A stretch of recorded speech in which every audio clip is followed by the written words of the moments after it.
नमस्कार, स्वाभिमानी न्यूज चॅनलच्या बातमीपत्रात आपले स्वागत। सुरुवातीला जाणून घेऊया आजच्या ठळक घडामोडी। विधानसभेच्या निवडणुकीच्या पार्श्वभूमीवर धुळे जिल्हा अधिकारी माननीय जितेंद्र पापडकर यांची पत्रपरिषद। आमदार सत्यजित तांबेच्या उपस्थितीत राजवाडे बँक हस्तांतरण सोहळा झाला संपन्न। 80 फुटी रोड पांडव प्लाझा ते स्टेशन रोड पर्यंतच्या झालेल्या रस्ता कामाचे आमदारांच्या हस्ते झाले आज लोकार्पण। बेकायदेशीर उघड्यावर मांस विक्री बंद करा, हर्षकुमार अलन यांचे मनापा प्रशासनाला निवेदन। आता जाणून घेऊया बातमीपत्र विस्ताराने। धुळे जिल्हाधिकारी माननीय अभिनव गोयल यांची बदली झालेली असून बदलीचे आदेश असले तरी शासनाने गोयल यांच्या बदलीचे ठिकाण अद्याप जाहीर केलेले नाही। माननीय अभिनव गोयल यांच्या जागी हिंगोलीचे जिल्हाधिकारी यांची धुळे जिल्हाधिकारीपदी बदली करण्यात आलेली आहे। नूतन जिल्हाधिकारी माननीय जितेंद्र पापडकर साहेब यांनी आज रोजी पदभार घेऊन जिल्हाधिकारी पदाची सूत्रे स्वीकारली। लागले सायंकाळी जिल्हाधिकारी कार्यालयातील सभागृहात त्यांनी मतदार यादी विशेष संक्षिप्त पुनरीक्षण कार्यक्रमाबाबत जिल्हाधिकारी पापडकर यांनी पत्रकार परिषद घेतली।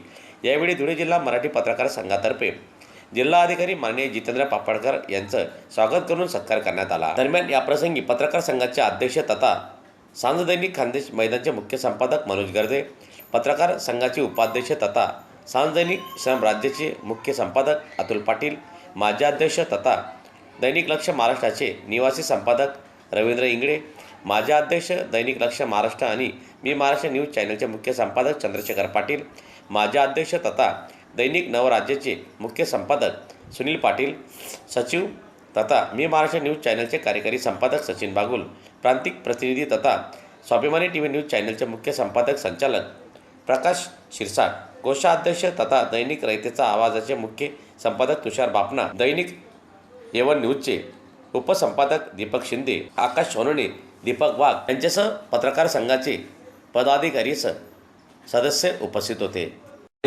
हा एक उत्सवाचे याला स्वरूप यावं।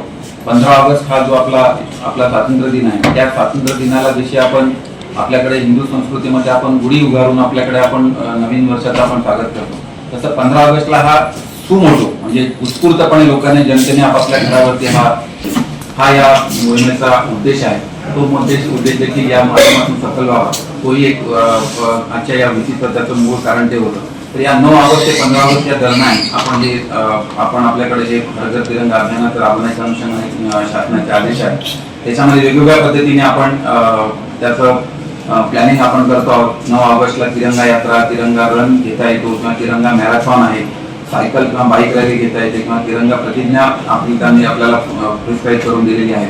तिरंगा सेल्फी काढून त्याचा फोटो आपल्याला आपल्या वेबसाईटला अपलोड करता येतो। वेगवेगळ्या याच्यामध्ये वेगवेगळ्या राष्ट्रीय आणि राज्यस्तरीय खेळाडूंचा आणि युवा सेवकांचा याच्यामध्ये सहभाग आपल्याला कसा घेता येईल, तोही आपल्याकडे वेगवेगळे आपल्याकडे क्लब आहे, लायन्स क्लब असेल, रोटरी क्लब असेल, अनेक आपल्याकडच्या स्वयंसेवी संस्था आहेत। धुळे शहराचे वैभव असलेले राजवाडे संशोधन मंडळाच्या 15 ते 20 वर्षाच्या संघर्षाला अखेर यश आलेले असून राजवाडे बँकेची जागा अखेर राजवाडे संशोधन मंडळाला प्राप्त झालेली आहे। दरम्यान ही जागा मिळवून देण्यात मोलाची भूमिका निभावणारे विधान परिषदेचे आमदार सत्यजित तांबे यांची असून आज आमदार सत्यजित तांबे यांच्या प्रमुख उपस्थितीत हस्तांतरण सोहळा धुळे शहरातील राजवाडे संशोधन केंद्र धुळे येथे संपन्न झाला। या कार्यक्रमासाठी राजवाडे संशोधन मंडळाचे माजी अध्यक्ष मदनलाल मिश्रा, जिल्हा उपनिबंधक मनोज चौधरी, मंडळाचे ज्येष्ठ सदस्य कांतीलाल चोरडिया, मंडळाचे अध्यक्ष प्राध्यापक प्रकाश पाठक, मुख्य सचिव प्राध्यापक डॉक्टर सर्जेराव भांबरे, ग्रंथालय सचिव श्रीमती जयश्रीताई शहा, प्राध्यापक बीबी गायकवाड, कार्याध्यक्ष संजय मुंदडा, व्यंकटेश दापके सह मंडळाचे सदस्य आजच्या या कार्यक्रमासाठी उपस्थित होते। खूप आनंद आहे। याचा उपयोग संस्थेला एक चांगला आर्थिक स्रोत तयार छोटे मोठे काम अजून त्या पद्धतीने ही संस्था खर्च करण्यासाठी त्याचे उत्पन्न स्रोत असणं गरजेचं आहे, परंतु शासनाची कुठली मदत आजच्या काळामध्ये तयार करणं ही फार मोठी गोष्ट असते। तो काम आता मला असं वाटतं की त्या निमित्ताने होईल। ऐतिहासिक ऐतिहासिक अशी बिल्डिंग आहे, ऐतिहासिक असे या सगळ्या संस्थेचं मागचं व्यवहार आहे आणि म्हणून मला असं वाटतं संस्था अजून पुढे जाण्याच्या दृष्टीने देखील हा एक छोटासा टप्पा आपण आकार केलेला संजय भाऊ, आपल्याला एवढं मोठं नाहीये। आपल्याला माझा प्रयत्न असा आहे म्हणजे थोडी माझ्याकडे नसल्यामुळे जाहीर करू शकत नाही, पण माझा प्रयत्न असा आहे की एक केंद्र तयार आहे या शहरामध्ये जे पर्यटनाच्या निमित्ताने किंवा येणाऱ्या काही लोक असतील त्यांनी या ठिकाणी भेट द्यावी. भेट देऊन इतिहासात थोडंसं संशोधन पाहावं, इतिहासाचे दाखले पाहावे, इतिहासामध्ये थोडंसं डोकून पाहावं आणि त्या दृष्टीने आपल्याला वर्ल्ड क्लास पद्धतीचं वस्तू संग्रहालय कसं करता येईल याचा मी दिशाने करणार आहे. त्यावेळी मी पुढाकार घेईल आणि मंत्री पाठवली मी त्या बाबतीत पुढाकार घ्यायला आपल्याला याची आर्थिक मदत कशी करता येईल, बिल्डिंगला आपण एक चांगलं स्वरूप कसं देऊ शकतो देखील मला करायचं आहे. कारण शेवटी असं काय इतिहास आपल्याचा असतो आणि म्हणून इतिहास जो आहे तो जिवंत राहिला पाहिजे, तो रेकॉर्ड राहिला पाहिजे, तो कुठेतरी स्वरूप असला पाहिजे, तो ऑडिओ स्वरूप पुस्तकाच्या स्वरूपात असेल, तो स्वरूपात असेल, कोणत्या स्वरूपामध्ये तो इतिहासाचं जतन पाहिजे ते करून हा एक मार्गदर्शन त्याच्यात असतं. कारण भावी पिढ्यांना उद्याच्या काळामध्ये दर्शनात कोणी नाही, आमच्यात कोणी नाही, त्यावेळेस हे असते ठेवलेल्या गोष्टी असतील त्या प्रदर्शन करत आणि म्हणून आपल्याला चांगल्या पद्धतीने करण्यासाठी प्रयत्नाचे आहे आणि त्याच्यातही मी हातभार निश्चितपणे त्याला गोळी देतो. संस्थेवर सर्व या ठिकाणी आपण सर्वांनी काम आहे तो त्यांच्या जीवाचे पुढे जायचा प्रयत्न आहे. पण एवढा पूर्णपणे चांगल्या काम पद्धती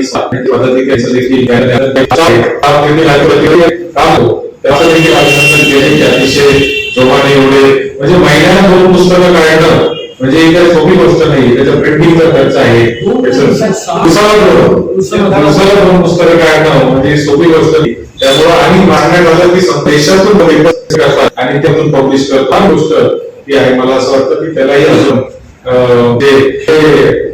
आपण नॅशनल इन्स्टिट्यूट ऑफ आर्काइव्ह किंवा हे जे बघतो आपण दिल्लीमध्ये जे आहे आणि बरोबर चौधरी साहेब आपण डिपॉझिटरला आपण सगळ्या ठेवीदारांना पैसे परत देणार. धुळे शहरातील 80 फुटी रोड पांडव प्लाझा ते स्टेशन रोड पर्यंतच्या कामाचे लोकार्पण धुळे शहराचे कर्तव्यदक्ष आमदार डॉक्टर फारुख शाह यांच्या हस्ते आज करण्यात आले. दरम्यान या भागातील नागरिक व व्यापारी बांधवांनी हा रस्ता व्हावा म्हणून निवेदनाद्वारे आमदार फारुख शाह यांच्याकडे मागणी केलेली होती. निवेदनाची दखल घेत आमदार निधीतून शहरातील पांडव प्लाझा ते स्टेशन रोडपर्यंत तयार झालेला रस्ता कामाचे आज डॉक्टर फारुख शाह यांच्या हस्ते लोकार्पण करण्यात आले. दरम्यान या लोकार्पण सोहळाप्रसंगी प्रभागातील कैलास हजारे, VS अग्रवाल, डॉक्टर दीपसिंह नाईक, प्यारेलाल पिंजारी, इक्बाल शहा, घनश्याम गेंदुडिया, नितीन खरात, पांडुरंग थोरात, विकास हजारे यांच्यासह परिसरातील नागरिक मोठ्या संख्येने या लोकार्पण सोहळाप्रसंगी उपस्थित होते. 80 फूट रोडपासून तर स्टेशनपर्यंत रस्त्याच्या डांबरीकरणाचा कामाचा शुभारंभ आज माझ्या हस्ते करण्यात आलेला आहे. या कामासाठी आमचे बंधू माजी नगरसेवक श्री कैलास भाऊ हजारे व परिसरातील नागरिकांनी माझ्याकडे मागणी केली होती. त्या निमित्ताने मी नागरिकांची मूलभूत सोयीसुविधा या योजनेअंतर्गत 25 लाख रुपये मंजूर करून दिले होते आणि आज त्याच कामाचा शुभारंभ माझ्या हस्ते करण्यात आलेला आहे. यावेळी माझ्यासोबत आमचे महिला जिल्हाध्यक्षा दीपा मॅडम, त्याचे फैजानभाई, उदय लासमीभाई, प्यारेलाल भाई पिंजारी, इक्बाल भाई शाह आणि अनेक कार्यकर्ते यावेळी माझ्यासोबत उपस्थित आहेत. जिल्हाधिकारी अभिनव गोयल हे अत्यंत प्रामाणिक होते आणि मागे जे लोकसभेच्या निवडणुका झाल्या त्या निवडणुकीत भाजपाची अनागोंदी त्यांनी चालू दिली नाही म्हणून त्यांची उचलबांगडी करण्यात आलेली आहे. यात पूर्णपणे भाजपा जबाबदार आहे आणि भाजपावाल्यांनी त्या अभिनव गोयल सारख्या चांगला कलेक्टरांची बदली केलेली. धुळे शहरातील रस्त्यांवर कॉलनी भागात सर्रासपणे लोटगाडींवर मांस विक्री सुरू आहे.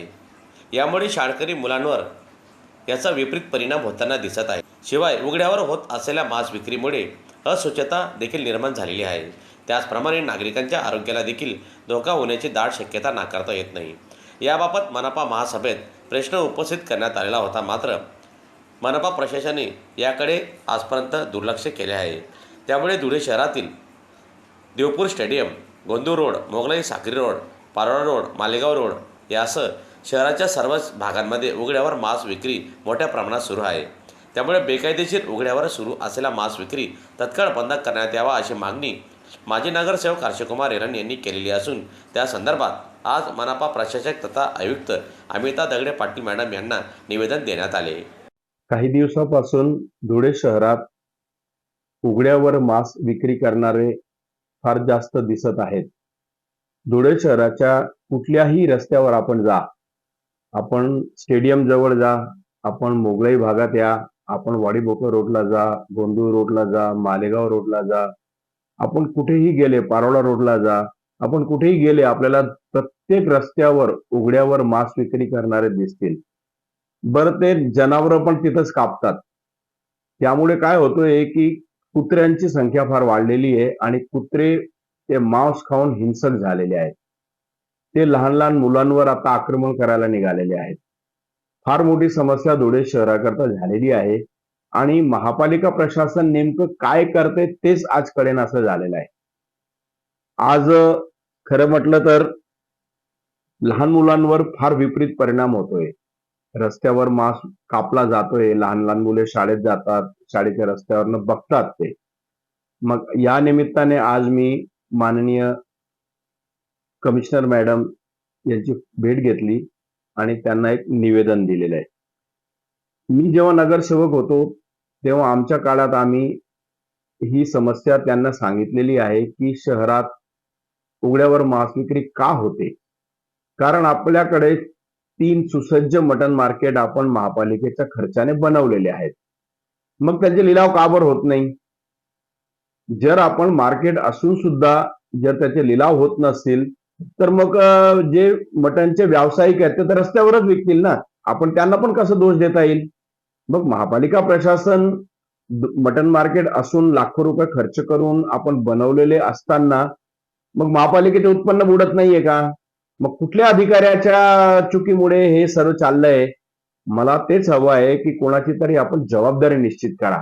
किती नुकसान झालेलं आहे ना महापालिकेच्या आजपर्यंत ते समोर येऊ द्या आणि त्यांच्यावर तुम्ही कारवाई करा आणि त्यांच्याकडनं वसुली करा की तुमच्यामुळे इतकं नुकसान झालेलं आहे.